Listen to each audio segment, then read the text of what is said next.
ہم نے سیکھا اور ساتھ یہ بھی سیکھا دین سے کہ سنت ایک الگ مستقل عبادت نہیں ہے، بلکہ یہ فرض کے تابع ہے اور فرض مکمل کرنے کے لیے ہے۔ اس کو کہتے ہیں اکمال فرض، فرض کی تکمیل کے لیے ہوتی ہے سنت، تاکہ فرض جو کہ اللہ کے سامنے جواب دینے اس میں کوئی کمی نہ رہ جائے۔ اور جو سنت ہوتی ہے وہ جو فرض کی تکمیل کرتی ہے، تو سنت بھی کامل طریقے سے ہو جو فرض کی تکمیل کرے۔ اس لیے سنت کی تکمیل کے لیے سنت غیر مؤکدہ پہلے اور اس کے بعد نوافل ہیں، اور نوافل میں پھر دو طرح کی چیزیں ہیں۔ ایک وہ چیزیں ہیں جن کو آپ صلی اللہ علیہ وسلم نے نہ صرف فرمایا بلکہ کیا ہے، اور ان کی تاکید نہیں کی لیکن ان کو مسلسل کیا ہے، وہ واجبات میں آ رہے ہیں۔ اور پھر نوافل میں وہ قسم جو انسانوں کی مرضی پر چھوڑی ہے، اس کو مباحات کہتے ہیں کہ اگر کوئی نہ کر سکے تو گنہگار نہیں ہوتا۔ اس طریقے سے ہاتھوں کے دھونے میں اس بات کا خیال رکھا جائے کہ ناخن بڑے ہو گئے ہیں، 15 دن کے اندر ناخن کاٹنے چاہیے۔ اور آپ کو بھی پتہ ہوگا کہ ناخن کیسے کاٹنے چاہیے۔ پہلے شہادت کی انگلی سے شروع کرنا ہے، شہادت کی انگلی کا ناخن کاٹا، پھر ساتھ والی، پھر چھوٹی، پھر انگوٹھے کا کاٹا، پھر اس انگوٹھے کا، پھر اسی بائیں سے دائیں طرف جانا ہے۔ پہلے یہ انگلی ہے، اس سے اس طرف جانا ہے شنگلی تک، پھر اس انگوٹھے سے پھر ادھر جانا ہے چھنگلی تک۔ لہذا اس انگلی سے ادھر جانا ہے، اور درمیان میں 2 انگوٹھے رہ گئے، ان کو آپ چھوڑیں، اس انگلی سے ادھر جانا ہے۔ درمیان میں جو 2 انگوٹھے ہیں ان میں سے پہلے دائیں کا اور پھر بائیں کا کاٹنا ہے۔ سمجھ آ جائے گی؟ یاد رہے گا؟ ہاں، یہ اصول ہے۔ اس انگلی سے شروع کریں گے، ادھر جائیں گے، کیونکہ ساری انگلیوں میں سب سے زیادہ فضیلت یہ انگلی رکھتی ہے، دائیں ہاتھ کی شہادت کی انگلی، کیونکہ اس پر باقاعدہ پڑھا جاتا ہے۔ اور جو آدمی اس انگلی کو کھانا جو سنت میں سب سے محبوب کھانا ہے، وہ شوربے میں روٹی کوٹ کر کھانا ہے۔ اور پھر جو آدمی بھی اس انگلی کے ساتھ وہ انگلیوں کو بھی چاٹتا ہے، پھر جو پلیٹ ہے اس کو بھی اس انگلی کے ساتھ چاٹتا ہے، اس کو میں لکھ کر دے سکتا ہوں کہ اس کو کبھی معدے کی تکلیف نہیں ہوگی۔ یہ غیر مسلم نہیں مانا ہے، ہر آدمی کے اپنی طبیعت کے مطابق اس کے معدے کا علاج اس انگلی میں ہے۔ جیسے ہر آدمی کے دماغ کا علاج پاگل پن سے بچنے کے لیے یہ ہے، گردن کا مسح ہے، لیکن مسح کا مطلب ملنا نہیں ہوتا، صرف انگلیاں لگانی ہیں۔ اور میں نے آپ کو بتایا کہ اگر ملے گا تو پاگل بنے گا، اور اس کو جو مرگی ہوتی ہے نہیں بھی ہے تو شروع ہو جائے گی۔ اور اگر وہ سنت پر عمل کرے گا، انگلیاں ٹھنڈی ادھر لگا دے گا، تو جو مرگی والا ہے وہ بھی ٹھیک ہو سکتا ہے، بشرطے کہ اس کو اللہ رسول پر یقین ہو۔ اور جس آدمی کو قرآن و سنت کے طویل دھاگے سے اور دعا سے اور دم سے آرام نہیں آتا، جو ساری چیزیں مستقل طور پر مستند ہیں مذہب میں، سوائے وہابیوں کے اور بد مذہبوں کے، مسلمانوں کے یہاں یہ بڑی بنیادی چیزیں ہیں، خود نبی پاک نے تعلیم فرمائی ہیں، طویل دھاگے اور یہ ساری چیزیں موجود ہیں، سنت میں موجود ہیں۔ تو جو آدمی ان ساری چیزوں کے بعد اس پر آرام نہیں آتا، وہ آدمی کہتا ہے کہ دین ٹھیک نہیں ہے، وہ دین کو جھٹلاتا ہے۔ پیارے آقا نے فرمایا وہ خود جھوٹا ہے، کیونکہ وَلَا يَزِيدُ الظَّالِمِينَ إِلَّا خَسَارًا وَنُنَزِّلُ مِنَ الْقُرْآنِ مَا هُوَ شِفَاءٌ وَرَحْمَةٌ لِّلْمُؤْمِنِينَ۔ مومنوں کے لیے قرآن اور سنت شفا اور رحمت ہے، بے ایمان کے لیے اس کی موت ہے، اس کی بیماری میں اضافہ کرتا ہے۔ جیسے ہدایت اللہ کا بہت بڑا تحفہ ہے اور گمراہی بہت بڑی پھٹکار ہے، تو اس قرآن کو فرمایا کہ یہ قرآن ہدایت کا بھی بنیاد ہے اور ذلت کی بھی بنیاد ہے۔ جو دل و بھی کثیرہ ویہدی بھی کثیرہ، جیسے یہ قرآن شفا بھی ہے اور یہ قرآن ایک بہت بڑی بیماریوں کی جڑ بھی ہے۔ یہ خود تو ایسے نہیں ہے، یہ خود ایسے نہیں ہے، یہ آگے جس برتن کے ساتھ لگتا ہے وہ برتن برا ہے۔ دودھ والا دودھ لے کر آتا ہے، دودھ آپ کہتے ہیں اللہ کا نور ہے، ہمارے بڑے یہی کہتے تھے اور نور ہے، اور یہ اللہ کی خصوصی حکمت سے ہے، کیونکہ جس چارے سے پیشاب بنتا ہے اور گوبر بنتا ہے اسی چارے سے یہ دودھ بھی بنتا ہے۔ یہ اللہ کا نور ہے اور یہ کوئی مصنوعی نہیں بنا سکتا، جو قدرتی دودھ ہے وہ نہیں بنا سکتا کوئی بھی۔ یہ نور والا لے کر آتا ہے، آ کر اس کو برتن میں ڈالتا ہے۔ برتن آپ کے پاس اگر پاکیزہ پکڑا ہوا ہے تو دودھ استعمال ہوتا ہے، برتن اگر ناپاک پکڑا ہوا ہے، کتے کا برتن ہے، تو دودھ ناپاک ہے۔ یہ دودھ ناپاک نہیں ہے، دودھ کو ناپاکی میں ملا دیا گیا ہے،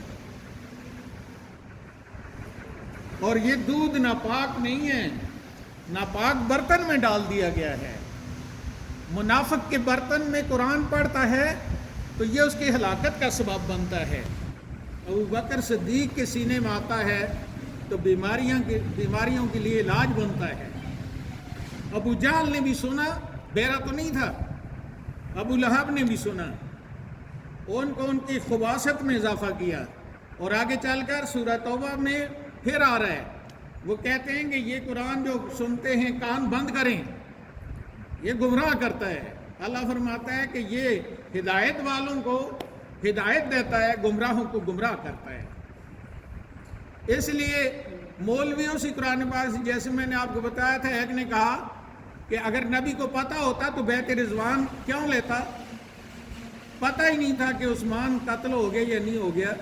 دوسرے نے کہا کہ آخر میں جو فرمایا کہ یہ عثمان کا ہاتھ ہے، اور بیعت جو زندوں کی لڑائی کے لیے کی جا رہی تھی، تو بیعت مردے کی نہیں ہوتی، زندہ کی ہوتی ہے۔ اس لیے نبی پاک نے ہدایت والوں کے لیے اللہ کی طرف سے فرما دیا تھا کہ اگر عثمان اگرچہ زندہ ہے اور مجھ نبی کو علم ہے، لیکن اس کے باوجود حکمت عملی یہ ہے کہ کافروں کے لیے تیاری کی جائے۔ اس لیے قرآن کا کوئی قصور نہیں ہے۔ برتن کون سا ہے؟ برتن عبداللہ بن ابی کا ہے، لہذا نبی پاک کے پیچھے کھڑے ہو کر اس نے بھی نماز پڑھی، ابو بکر صدیق نے بھی پڑھی۔ ایک جنت میں سب سے اوپر ہے اور عبداللہ بن ابی اور اس کی ساری اولاد جہنم میں، ان المنافقین فی الدرک الاسفل من النار، جہنم میں سب سے نیچے ہے۔ اس لیے جو آدمی کہتا ہے دم درود سے طویل دھاگے سے آرام نہیں آتا، وہ بے ایمان ہے۔ اس کو اپنا برتن ٹھیک کرنا چاہیے، اور وہ برتن اس کے اپنے بس کی بات نہیں ٹھیک ہونے کی۔ اس برتن کے لیے بڑوں کا ادب بڑا ضروری ہے، نبی پاک کا ادب بڑا ضروری ہے۔ وہ برتن اگر اپنے اٹکل پچوں سے نبی پاک کی محبت کے بغیر صاف ہو سکتا تو ابو جہل اور ابو لہب کا بھی ہو جاتا، لیکن انہوں نے کہا کہ ہم اس کو کیوں مانیں، یہ ہماری طرح بشر ہے۔ اور آپ دیکھتے ہیں آج کا ملا بھی یہی کہہ رہا ہے کہ بیویاں بھی کرتا ہے، سب کچھ بازاروں میں پھرتا ہے، یہ کیسے نبی ہو سکتا ہے؟ ٹھیک ہے، تمہارا باپ بھی ایسے ہی ہے، بیوی بھی کرتا، سارا بدماش ہے۔ پھر اگر بیوی کرنی کوئی آدمی کے لیے بہت عیب ہے تو پھر تو ساری حرامی ہے نا۔ اور جو ایسے سوچتا ہے باپ کے بارے میں، حرامی وہی ہوتا ہے۔ بریگیڈیئر مجھے کہتا آپ حرامی کہتے ہیں، میں نے کہا کبھی حلالی کو میں نے حرامی کہا تو بات کرو، اور اگر میں حرامی کو حرامی کہہ رہا ہوں تو میں سچ بول رہا ہوں۔ سچ بولنے کے لیے اللہ کے رسول کا ممبر ہے،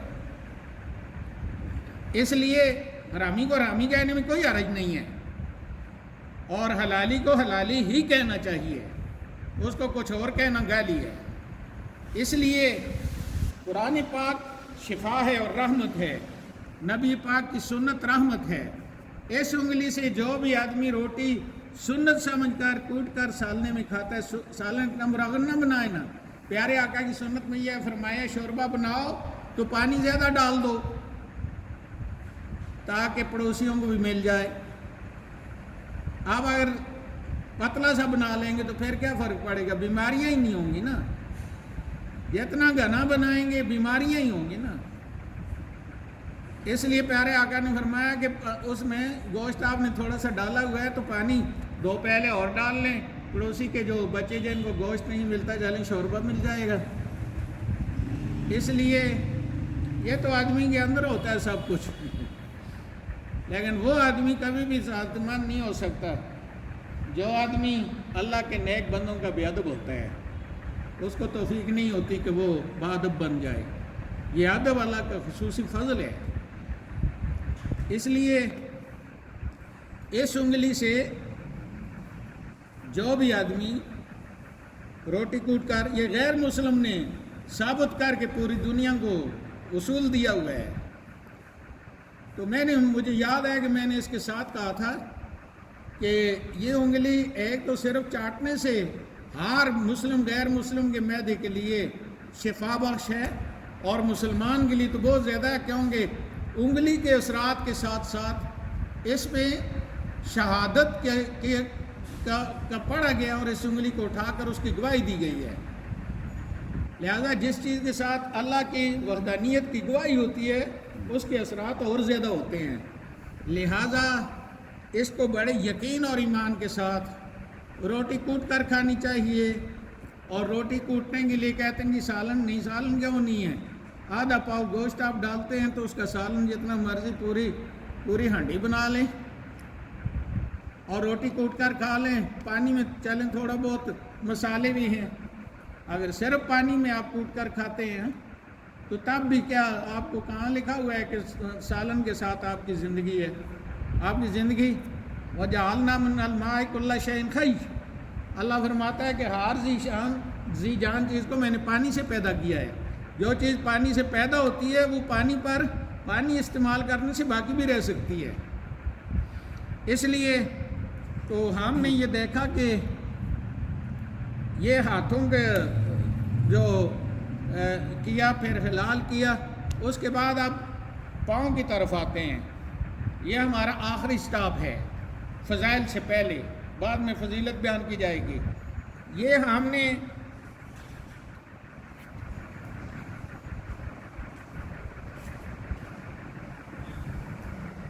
ادھر سے ٹوٹی کھول کر یا لوٹے میں پانی ڈال کر، زیادہ احتیاط اسی میں ہے، پانی کم استعمال ہوتا ہے۔ یہ انگلی چھوٹی انگلی اس کے اندر ڈالی، اوپر سے پانی ڈالا، پھر ساتھ والی میں، پھر ساتھ والی میں، پھر ساتھ والی میں، ادھر سے ادھر، پھر ادھر سے اس میں، پھر ساتھ والی میں، پھر ساتھ والی میں، پھر ساتھ والی میں۔ اب جب آپ ادھر سے اس جگہ تک پہنچیں گے تو میرا ہاتھ دیکھ لیں، آپ ادھر لائیں گے، دیکھ لیا ادھر آ گیا ہے، ادھر سے پھر ادھر کروں گا میں، ادھر سے حلال کرتے آئے یہاں تک، یہ ادھر لایا ہاتھ کو، ادھر سے آپ کو نظر آ رہا ہے جی، ادھر سے پھر ادھر دیکھیں یہ انگوٹھا کہاں جا رہا ہے؟ کوئی جگہ ایسی نہیں رہتی جو پاؤں خشک رہ سکے۔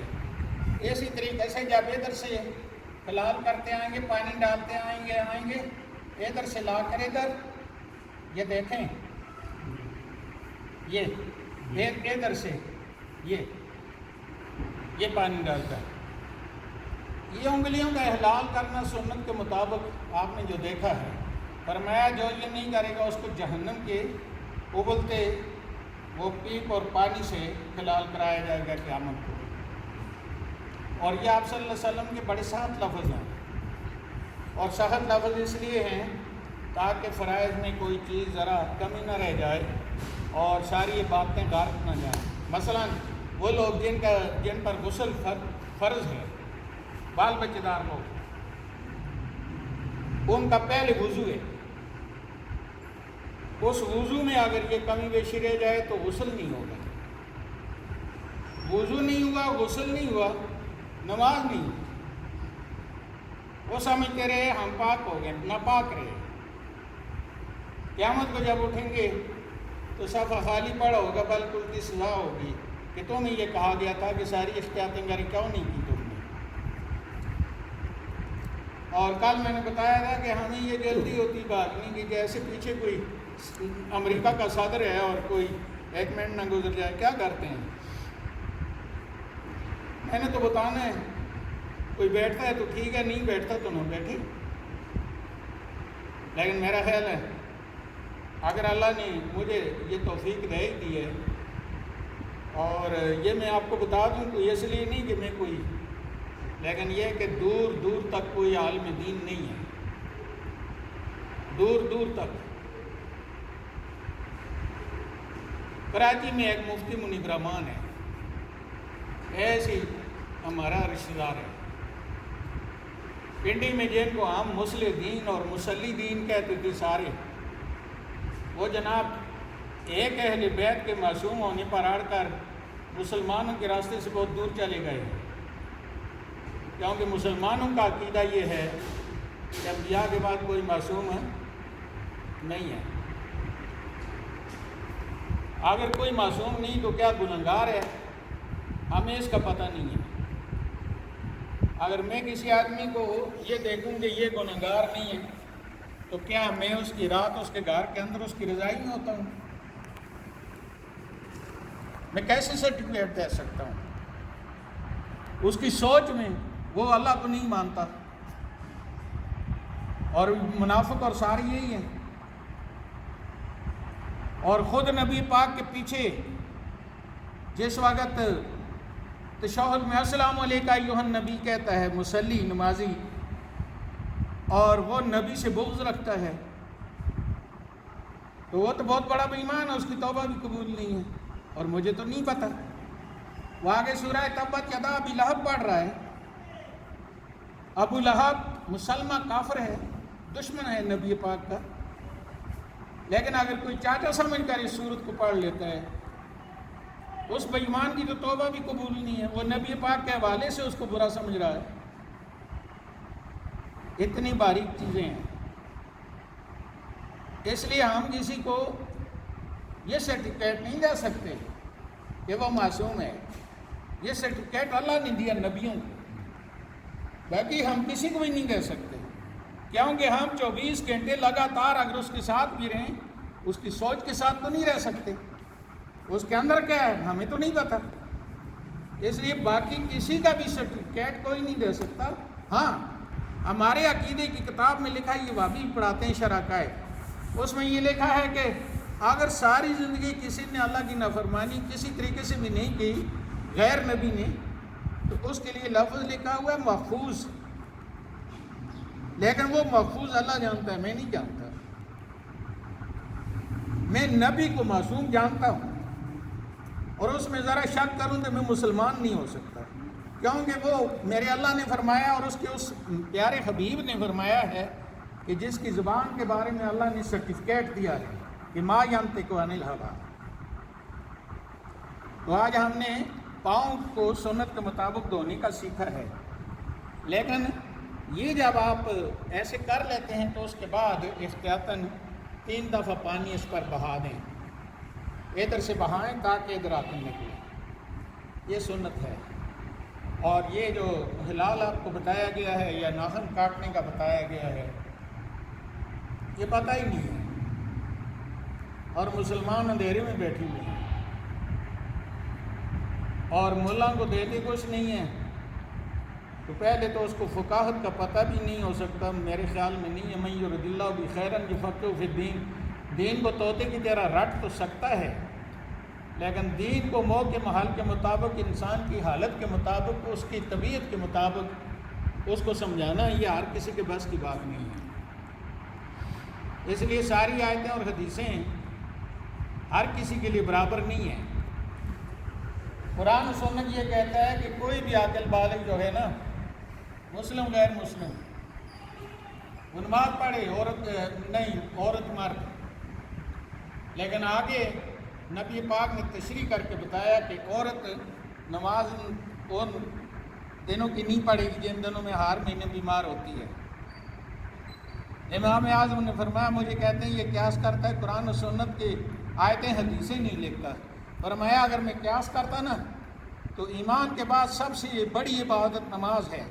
عورتوں کو نماز میں کبھی بھی چھوڑنے کا نہ اجازت نہ دیتا ہے اور روزے کو چھوڑنے کی اجازت دے دیتا ہے، لیکن ایسے نہیں ہوا. اللہ اور اس کے رسول نے فرمایا عورت کی نمازیں معاف ہیں ان دنوں میں.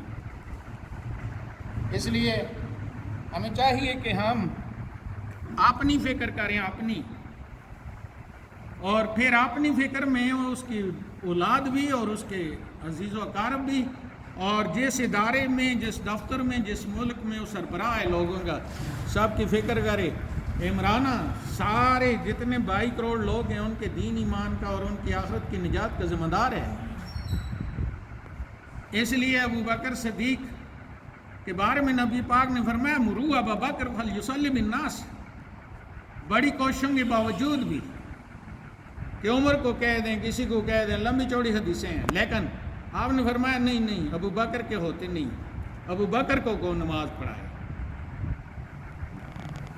اور جس وقت خلیفے کا انتخاب کا وقت آیا تو صحابہ اکرام نے فرمایا کہ جس کو اللہ رب العزت نے اپنی ذات کے سامنے بغیر کسی وقفے کے کھڑا کیا کہ امت کی بات کرے، اس کو نماز میں مسجد کے مصلی پر کھڑا کیا ہے، لہٰذا ہمارے دنیاوی امور میں بھی ہمارا سربراہ وہی ہوگا. اور جب تک خلفائے راشدین کی خلافت رہی جو بھی خلیفہ رہا وہی مسجد میں نماز پڑھاتا رہا اور جمعہ پڑھاتا رہا. اور جب سے نماز اور جمعہ اور اللہ اور مسلمانوں کی تربیت وغیرہ کا انتظام دوری بنتی گئی تو جناب آپ کا جو پیر ہے مردود اللہ ماشاءاللہ، اور آپ کے جو مولوی ہیں وہ کسی بچے کو کسی کو کہہ دیتے ہیں نماز پڑھا دو. نماز ہر ایک نہیں پڑھا سکتا. نماز کے لیے 1500 دفعہ سوچ کر پڑھانی چاہیے. پھر آگے لگاتے ہیں تاکہ لوگ خوش ہو جائیں. وہ مشرک آدمی ہے جو آگے کھڑا ہے، جو سریں لگا کر قرآن سناتا ہے نماز میں. قرآن تکلف سے پڑھنا یا یہ تلاوتیں کانوں میں انگلیاں ڈال کر یا یہ نبی پاک کی نعت تاکہ لوگ واہ واہ کریں، یہ تو شرک ہے. میں سنی آدمی ہوں، یہ شرک ہے. کیونکہ راضی تو اللہ رسول کو کرنا چاہیے تھا نیکی سے، وہ لوگوں کو راضی کر رہا تھا کہ 10 روپے بھیجیں. اس لیے ہماری ہر نیکی اللہ اور اس کے رسول کے لیے ہے، کسی اور کے لیے نہیں ہے. اگر کسی اور کے لیے نیکی اس کو راضی کرنا ہے تو پھر اللہ کے ساتھ شرک اور کیا ہوتا ہے. اللہ تعالیٰ سمجھ عمل کی توفیق عطا فرمائے. آپ سارے جتنے میرے محترم ہیں معزز لوگ ہیں سنت کے مطابق داڑھی رکھیں، نمازی ہیں تو تھوڑی سی ایک اینٹ ریت کی لگا لیں گے، کسی کی لومت لائم کی پرواہ نہ کریں. دیکھیں آپ اور میں اور تو کوئی بات نہیں، تھوڑا سا جھجک ہے کہ جدھر ہم کام کرتے ہیں یا کچھ لوگ مجھے کہتے ہیں میرے لوگ باتیں کرتے ہیں، تو میں نے کہا انبیاء کے گلے میں لوگوں نے ہار ڈالے ہوئے ہیں، باتیں تو انبیاء کو بھی کی ہیں. جب بھی آپ کو اللہ کی رضا کے لیے کچھ کام کرنا پڑے گا تو اس کے دشمن تو بہت ہیں، شیطان جو ہے، اس لیے آپ ان کی پرواہ نہیں کریں، سنت کے مطابق داڑھی رکھیں. آپ بیٹا آتے ہیں حافظ کدھر ہے؟ حافظ کو وہ مجھ سے تھوڑا سا کتراتا ہے، میں کہتا ہوں داڑھی پوری کرو. آپ ادھر میری درس وغیرہ سنا گے رہے ہیں، آپ کے ابو آج ساتھ آئے ہوئے ہیں، اور آپ بچے جس وقت بیٹھے ہوتے ہیں تک پڑھی جاتی ہے تو یہ لکھا ہوا ہے. آپ نا باقاعدہ جس وقت میں اٹھتا ہوں نماز کے لیے آپ بھی اٹھا کریں. آپ سنی بچے ہیں اور خیال رکھیں اور یہ سیکھا کریں اور سیکھ کر اس پر عمل کریں، گھر میں ماؤں بہنوں کو بتائیں تاکہ ہماری دنیا بہت اچھی ہو، ہماری آخرت بھی بہت اچھی ہو. ربنا آتنا فی الدنیا حسنہ وفی الآخرۃ حسنہ وقنا عذاب النار. وصلی اللہ تعالی علی خیر خلق محمد وعلی آلہ و بیتہ ذریۃ.